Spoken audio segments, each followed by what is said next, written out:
Hey everybody, today is Thursday, March 3rd. It is our second Thursday of emergency training, and today we are going to be focusing on both outside and inside events and digging into those a little bit more as to what your role is if one of these types of events are called. So I'm going to pop over to this document, and hopefully you remember this from last week. We quickly went over this. You should know the location of it in your classroom, especially your advisory, and hopefully you could locate this in each one of your classrooms as you move throughout the day.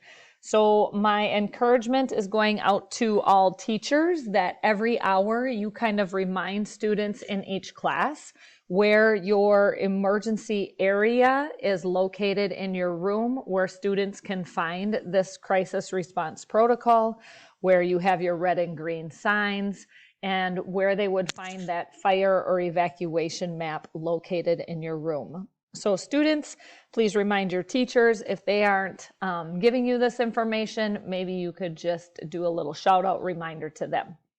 So with that, let's talk about outside events first. Outside events are something that is happening outside of the walls of our school. Generally, it could be something that is going on in our local community. It could be something that is happening at a nearby school in our community, but really it tells us that we need to get all students and staff in the building, and we can continue what we're doing within the building by during passing time, having regular classes. The only difference in an outside event is that no one is to go outside. So if you look on here, we as an admin team would make sure that our exterior doors are all locked. Luckily, we are in a state-of-the-art building where those lock automatically at certain times after you arrive at school. It says students and staff will continue to move throughout the building on schedule. So every time there's a bell to release from class and start class, you would be moving on to that next class. The only difference is that there are no outside activities or classes going on outside. So for example, let's say you're outside in a tennis unit with Phi-Ed and an outside event is called. Your teachers outside would know, one, because our PA system does go outside, and two, we have radios that we would reach out to your Phi-Ed teachers, or we know when other classes are outside, we would physically go out there and have you all come in. The one thing that does happen here and in any of our events is that administration will provide you with updates in several different formats. The quickest one is over our PA system, and hopefully, please know we are working on getting that fixed. I know it's really bad right now, but we are in the process of hopefully improving that very soon. The other thing is called Alertus. Alertus is, you've seen this happen during our school year already. It's where an emergency message comes on to your computer if you're hooked up and on school Wi-Fi, or it comes over your teacher's computer and then on their boards in their room with a message about what is happening. The other thing we can do is send out mass emails and text messages to both students, teachers, and families. The next event would be an inside event, and like it says, when we call an inside event, we know that something is happening within John Glenn. So during this type of event, the teachers are going to make sure that the doors to your classroom are locked and that student movement is restricted. That means you will not be allowed to leave class, to use the restroom, to get a drink, to go to the nurse.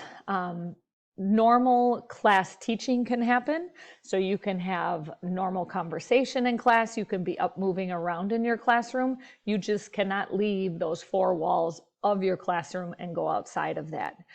What are some examples of inside events? Our most common one is a medical situation, something that happens medically to us students or staff, where we could have first responders coming in because it's a very serious situation, or it is another situation that maybe a student or a staff member fell down the stairs and, is unconscious, and we need to just clear the area and get people out of there. That would cause us to go into an inside event protocol.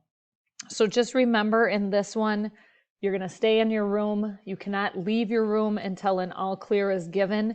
We will, as administrators, provide you with information letting you know what it is, that, how long we're maybe going to be in it.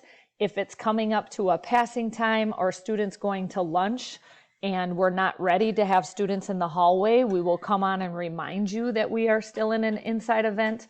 So it's really important that you pay attention when alerts come up on the computers or when PA announcements are made. The last piece on this response protocol is a lockdown.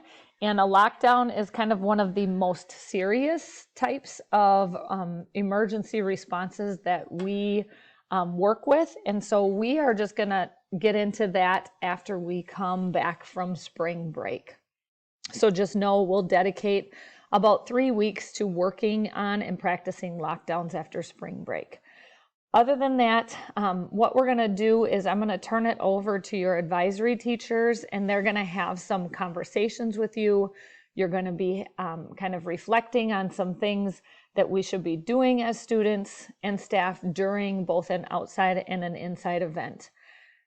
With any of these emergency procedures that we go over, if you ever have questions and maybe your advisory teacher cannot answer them, please feel free to reach out to myself, Ms. McClausich, or Ms. Ruff. If you want to meet with us about certain things, if something's bothering you about any of these or what we're going to be practicing in advisory, just know we are always here to come down to your advisory or meet with you individually and talk things over. Otherwise, I wish all of you a happy spring break, and we have one more trimester to go when we get back, and let's make it a good one. Have a great day, everybody.